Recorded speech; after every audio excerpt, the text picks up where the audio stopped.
So, my thoughts on whether paracosms are an unhealthy coping mechanism or not. I would start off by looking at this word coping mechanism and wondering a bit what it means. So, in my experience, life always contains some sort of struggle, some sort of thing that you're trying to overcome, something that's a bit less than ideal, maybe things that are painful. And it doesn't mean that life is terrible, but it does mean that there's always something. In my experience, there's always something going on. I wouldn't want to say life is suffering or something like that, but there's always a struggle. People have good days and bad days. And this is the case for everyone. And I remember that was quite a profound experience for me. I think I was 17 and I was on a train and I looked at all these strangers around me on the train and I realized all of these people are main characters in their stories. And all of these people have terrible things that have happened to them or that they're going through. Someone might have just had a terrible illness, another person, someone might have died, another one might have lost their job, and you don't know that, especially if you look on Instagram, you're like, wow, everyone has a perfect life. Like, no, they don't. Everyone has something, and everyone has to find a way of dealing with these kind of terrible things that life sometimes throws our way.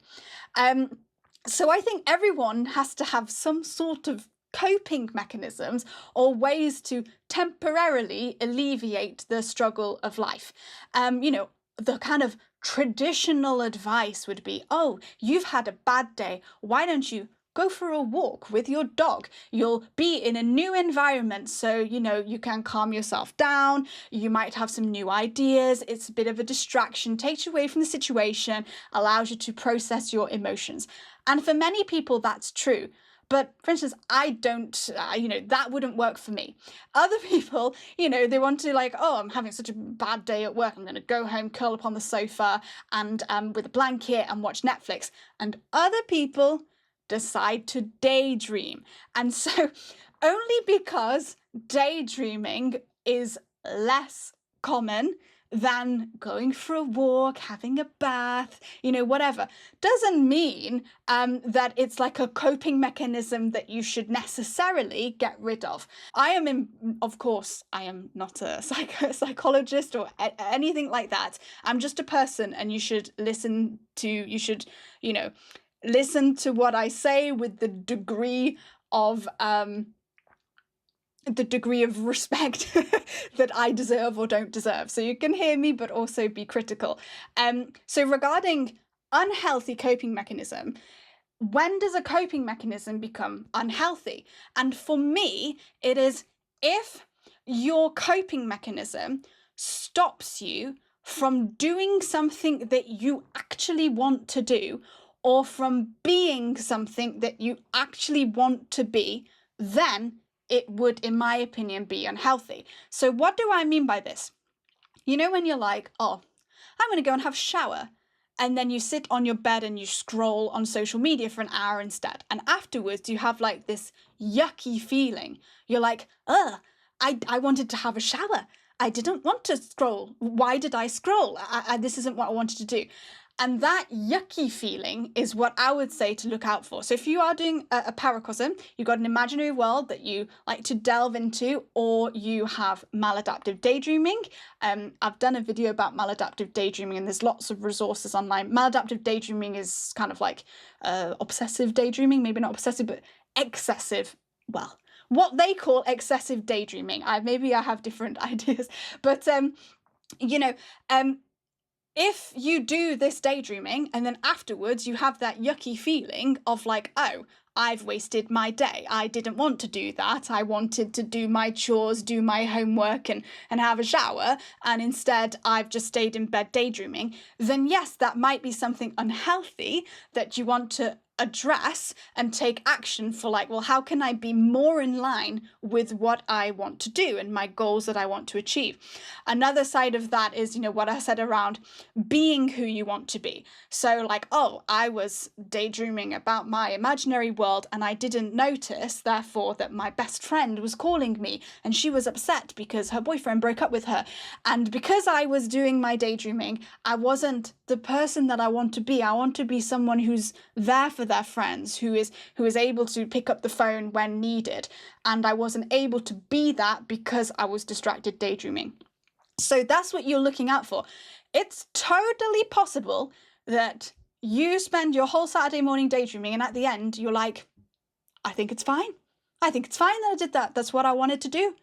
I like check in with yourself.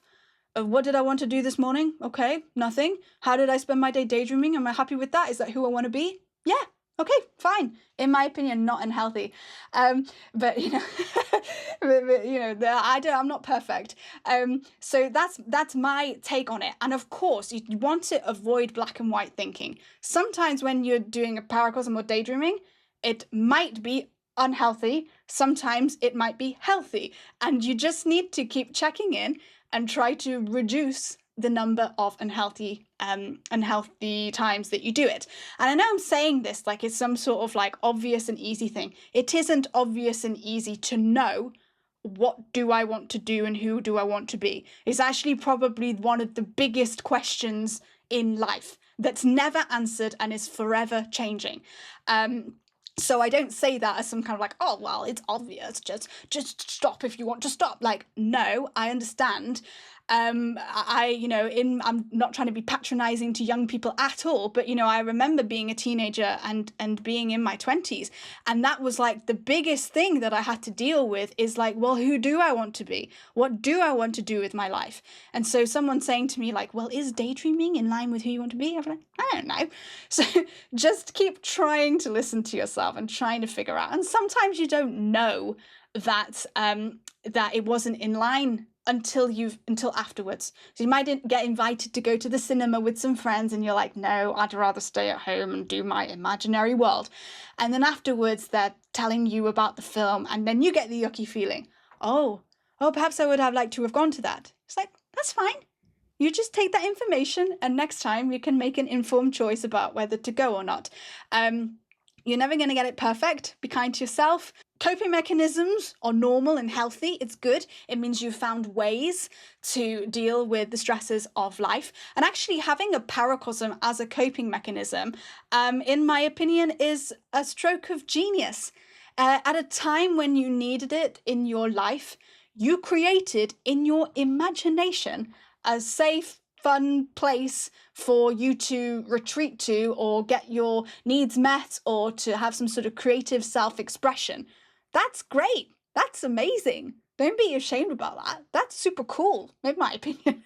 Of course, I would say that. If you are interested in my 20-year-old world of curious potato and yogurt loving mischievous hedgehogs, then I will link on the screen my video for newbies that will help you be eased into my world and decide if it's something that you'd be interested